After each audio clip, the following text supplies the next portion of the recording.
Assalamualaikum warahmatullahi wabarakatuh.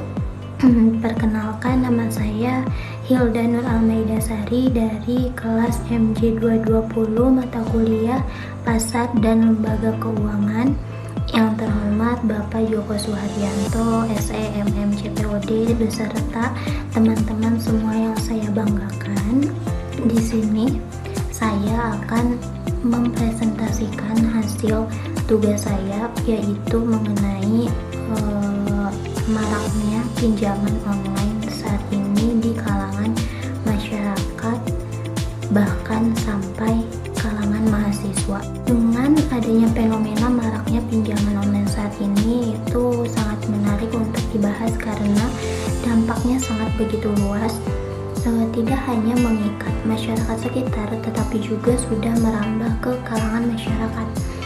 Seringkali kita mendengar atau mengenal teman dekat kita atau teman di sekitar kita yang sudah terikat atau terjebak pinjaman online ini sehingga mereka sulit untuk melepaskannya.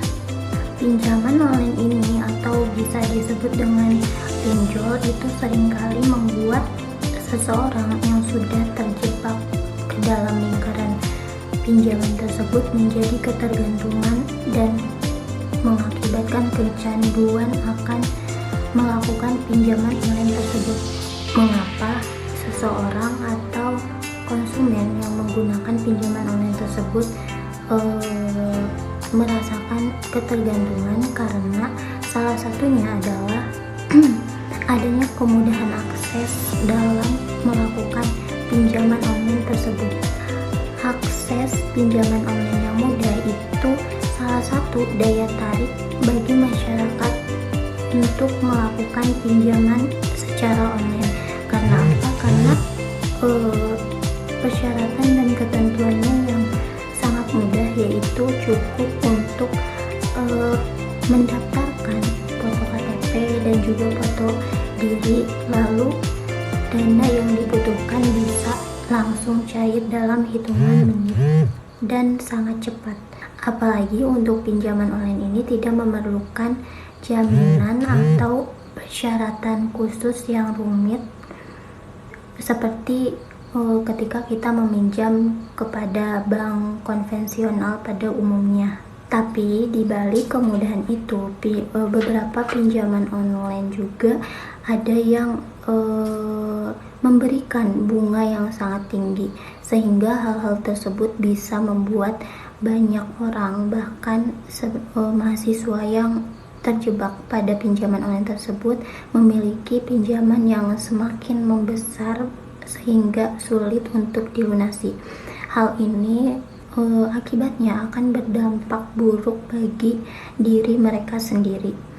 Beberapa dampak buruk dari pinjaman online yaitu, yang pertama itu membuat data pribadi kita tersebar. Karena apa? Karena ada beberapa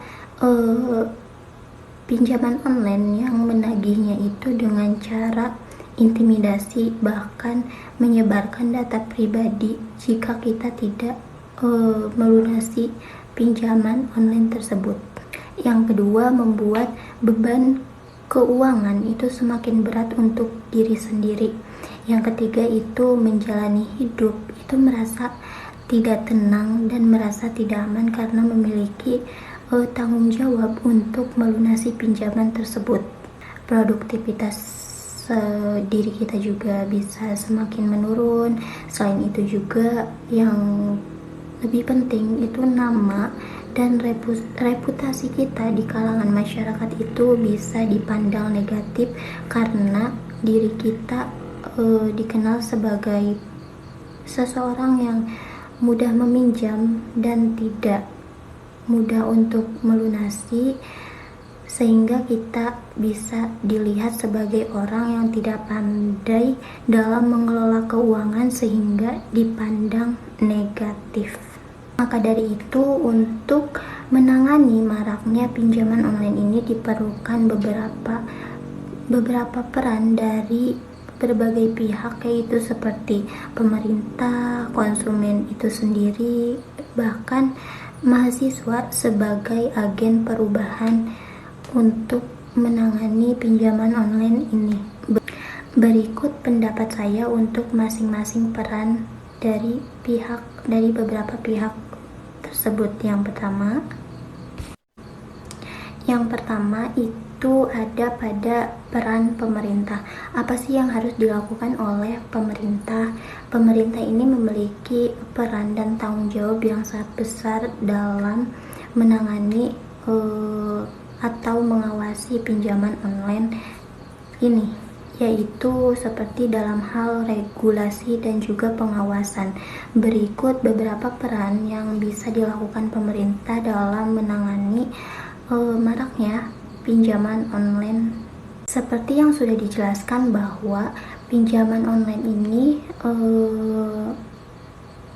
sangat mudah untuk dijangkau bagi masyarakat, bahkan mahasiswa, sehingga Badan OJK dan Satuan Tugas Pemberantasan Aktivitas Keuangan Ilegal itu perlu terus-menerus memblokir platform atau aplikasi pinjol ilegal ini. Kenapa?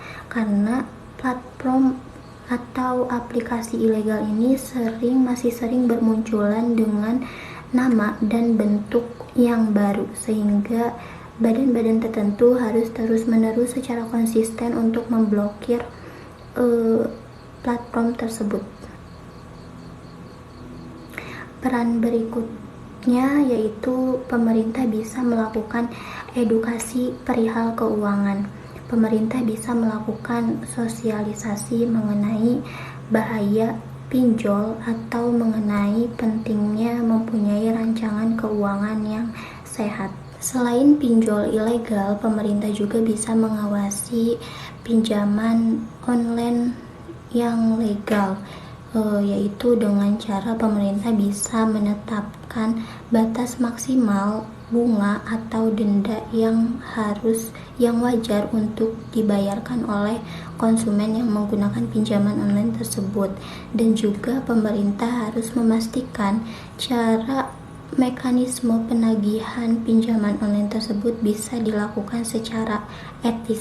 Selain itu, pemerintah juga bisa memberikan akses alternatif pembiayaan yang mudah seperti pinjaman mikro dan juga atau beasiswa bagi mahasiswa yang membutuhkan bantuan secara finansial, sehingga orang-orang tersebut tidak lari ke pinjaman online ketika membutuhkan uang atau biaya.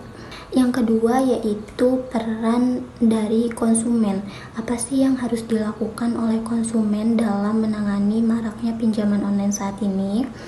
Peran konsumen itu mengacu pada tanggung jawab secara pribadi. Tanggung jawab secara pribadi juga tidak kalah penting dari tanggung jawab pemerintah.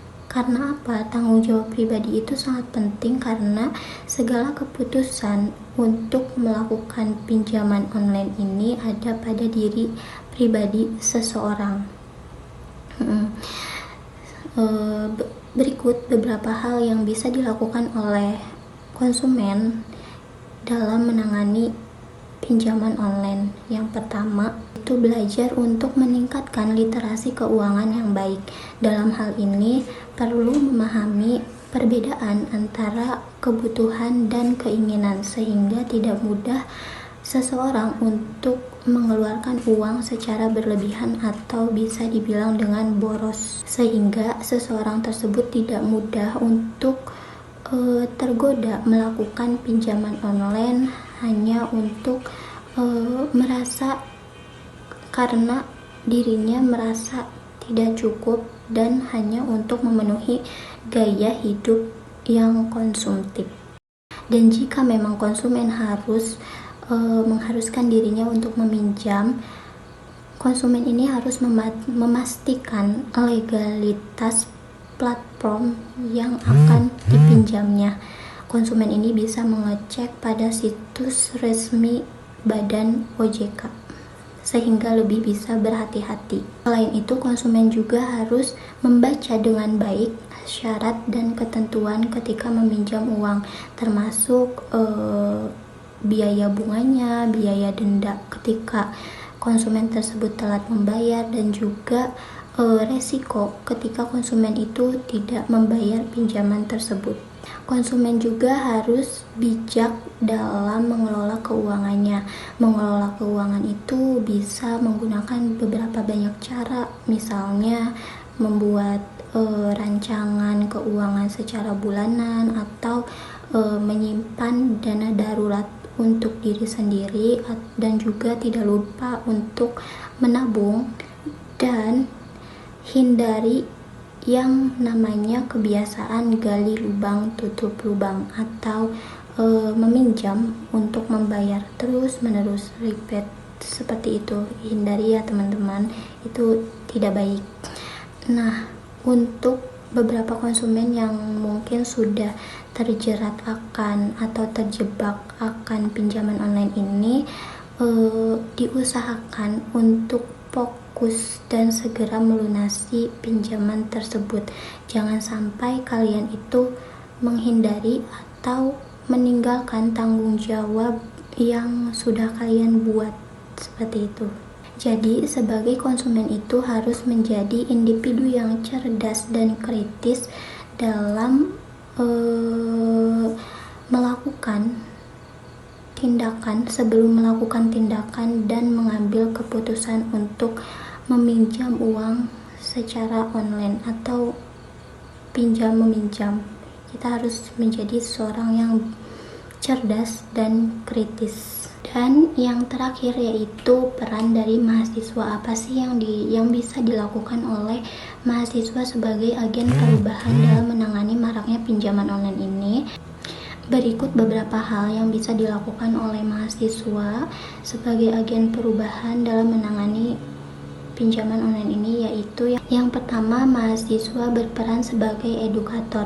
Kita sebagai mahasiswa bisa memberikan literasi keuangan terhadap teman sebaya atau lingkungan sekitar, yaitu dengan cara sosialisasi melalui media sosial, yaitu konten edukatif, atau juga mengunjungi dan mendatangi langsung masyarakat untuk melakukan sosialisasi sebagai program pengabdian terhadap masyarakat. Mahasiswa melalui organisasi BEM atau himpunan mahasiswa bisa melakukan sosialisasi mengenai bahaya pinjol di lingkungan sekitar kampus atau bahkan di luar lingkungan kampus. Dan tidak kalah penting, selain kita menjadi edukator atau memberikan sosialisasi, kita juga sebagai mahasiswa harus menjadi contoh teladan bagi lingkungan sekitar kita, yaitu dalam hal mengelola keuangan secara bijak, sehingga tidak menjadi bagian dari masalah yang sama. Jadi, mahasiswa sebagai generasi terdidik memiliki tanggung jawab moral untuk tidak tinggal diam ketika melihat masyarakat atau teman di sekitarnya terjebak atau terjerat pinjaman online.